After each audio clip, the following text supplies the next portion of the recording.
Hello and welcome to What Car Live. Now, normally when we get to drive a car for the very first time, it's somewhere sunny where the roads are really smooth. But as you can probably guess from all these layers I'm wearing, today we're right here in the UK.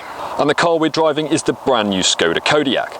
As you can see, it's an SUV, and it's quite a big one too, sitting above the Yeti in Skoda's lineup. That means it's a rival for the likes of the Nissan X-Trail and the Kia Sorento. Prices start at a very reasonable £21,500. But if you want a punchy diesel engine, 7 seats and 4-wheel drive, all of a sudden you're looking at a bill closer to £30,000.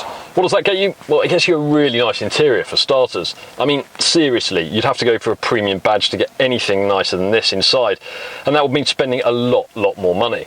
But while all that stuff is very important, many buyers will be even more concerned about practicality, and that's more of a mixed bag. There's loads of space here in the front, and 2 tall adults will fit easily enough in the back too, but add a third person in the middle and everyone feels more squeezed than they would in the broader Kia Sorento. And it's the same story right at the back of the car, where the optional 6th and 7th seats aren't quite as spacious as they are in the Sorento either. So what's the Kodiaq like to drive? Well, for something so big, it actually feels quite light and nimble, certainly compared with rivals like the Kia Sorento, which sway about quite a bit more through bends. The steering is a little bit too light, and that can make the Kodiaq feel a bit twitchy at faster speeds, but it is really useful when parking. As for the ride, well, it's not perfect, I've got to say. The optional adaptive dampers fitted to this car are okay in comfort mode. The ride's a little bit unsettled, but it's certainly not too firm.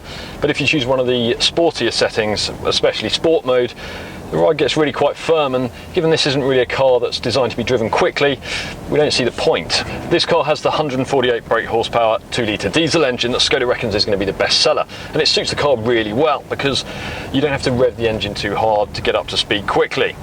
So there's certainly lots to like about the new Kodiaq. Choose carefully and it's great value for money.